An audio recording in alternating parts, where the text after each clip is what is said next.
Everyone, welcome back. Today we are going to discuss the 11th chapter of history from Integrated Social Science Ratna Sagar, class 6, the Gupta and the post Gupta period. In the previous module, we have discussed about the sources that give us the information about the Gupta period, the political history of the Gupta period, how Guptas came into prominence, and how they declined by the invaders of the Central Asia, basically Hunas, the tribesmen of the Central Asia. In this particular module, we'll be discussing about Harshavardhan. Now, after the end of the Gupta period, many kingdoms became powerful in both the north and the south. The kingdom of Harsha was dominant in the north, and there were other kingdoms also along with Harsha in different parts of the Indian territory. That is, in Deccan, there were the Chalukyas, and in south were the Pallavas. We will be discussing about the Chalukyas and Pallavas in the next module. This module is basically dedicated to Harshavardhan. Okay.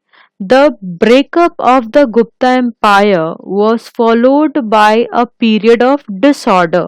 Okay, small kingdoms fought against one another, and finally, Harshvardhan conquered these kingdoms and established a powerful empire. Okay.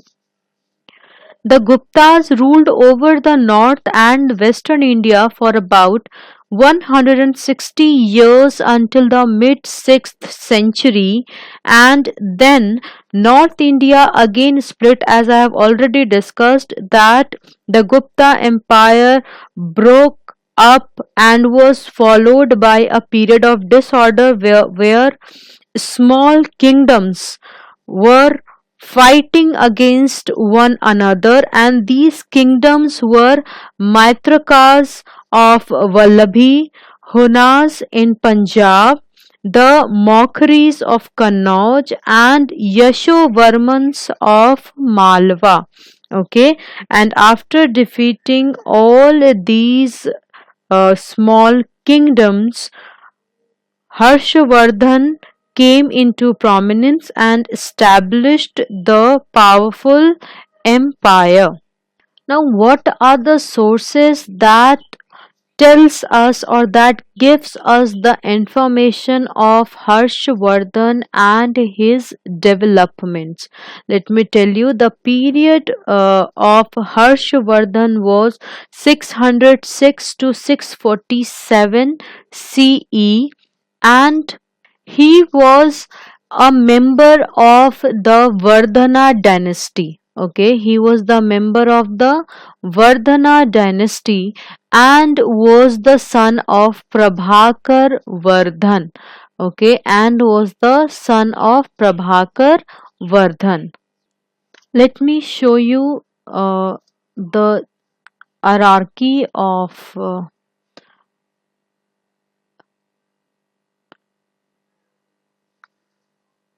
the Vardhan rulers, basically the genealogy of Harsha. You can see here.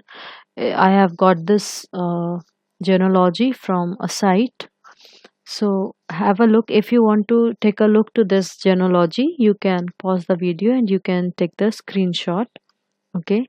Turning on to Harshavardhan.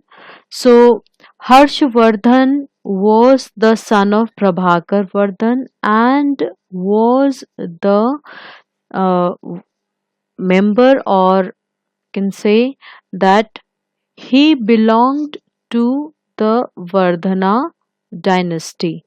Okay, Harshavardhan was the one who established this powerful empire. Okay, turning on to the sources of information.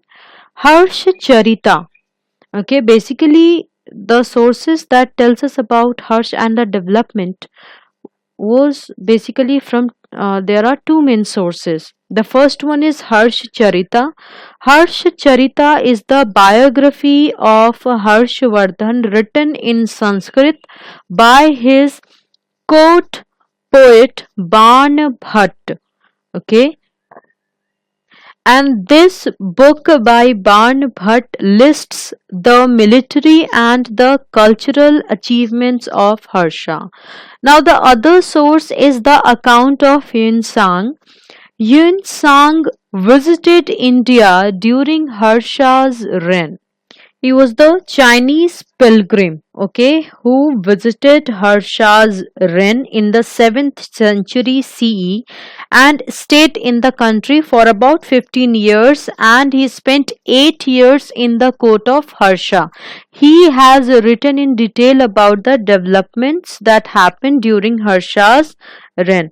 Okay, so the early history of Harsha's reign is reconstructed from a study of Ban Bhatt, who was his court poet and who wrote a book called Harshavardhan, which can be supplemented by the account of Chinese pilgrim Yun Sang, who visited India in the 17th century and in the 7th century and spent 8 years in the court of Harsha and stayed in the country for about 15 years. Okay, not only this, but inscriptions and coins were also the sources that tells us about the information about the developments that took place during his rule. And the capital of Harshavardhan was Kannauj. Okay, Harsha made Kannauj the seat of his power and therefrom extended his authority in all direction. During this period, Patliputra fell on bad days and Kannauj came in forefront. Okay, and Harsha is also called the last great Hindu emperor of North India. Okay, coming on to the military campaigns of Harshavardhan. So, when we talk about the military campaigns of Harshavardhan, Harshavardhan conquered Punjab, eastern Rajasthan, and whole Ganga valley up to Assam. He also attacked the Chalukyan king. Okay, he also attacked the Chalukyan king Pulikesin II, who ruled over a great part of modern Karnataka and Maharashtra with his capital in Badami in the modern Bijapur district of Karnataka, but was defeated. Okay, but Harshavardhan was defeated by him. He did not annex all the territories he conquered. Okay, Harshavardhan did not annex all the territories he conquered. He allowed some kings whom he defeated to continue ruling. They accepted Harsha as their overlord and paid him an annual tribute, and they also gave him money and soldiers whenever he needed them. And let me tell you more that Harsha was also known for his patronization of arts. Okay, so Harsha's court was adorned with writers such as Matanga, Divakar, Jaisena, Bhartrihari, and Banbhat was his court poet who wrote Harshavardhan and Kadambari. Harsha himself was a very good writer. He wrote 3 dramas. Okay, Priyadarshika, Nagananda, and Ratnavali. The Nagananda is about the Bodhisattva Jimutavahana, and the Ratnavali and Priyadarshika are romantic comedies. Okay, and he patronized, okay, Harsha patronized arts and learning. Scholars such as Banbhat was already there. Okay, along with him Subandhu and Dandin also lived in his court. And in his early years, Harsha was a worshipper of Shiv, but later he became a Buddhist. And for propagating the Buddhism, what he did, he organized a grand assembly at Kannauj. Okay, he organized a grand assembly at Kannauj in 641 CE. Not only this, Harsha called an assembly at Prayag every 5 years, which came to be known as the Prayag Assembly, for distribution of royal charities as well.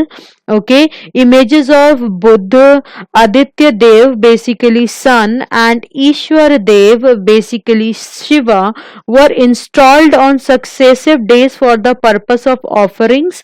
And uh, in the end of the charity, the accumulation of 5 years was exhausted, and Yun Sung participated in the sixth assembly.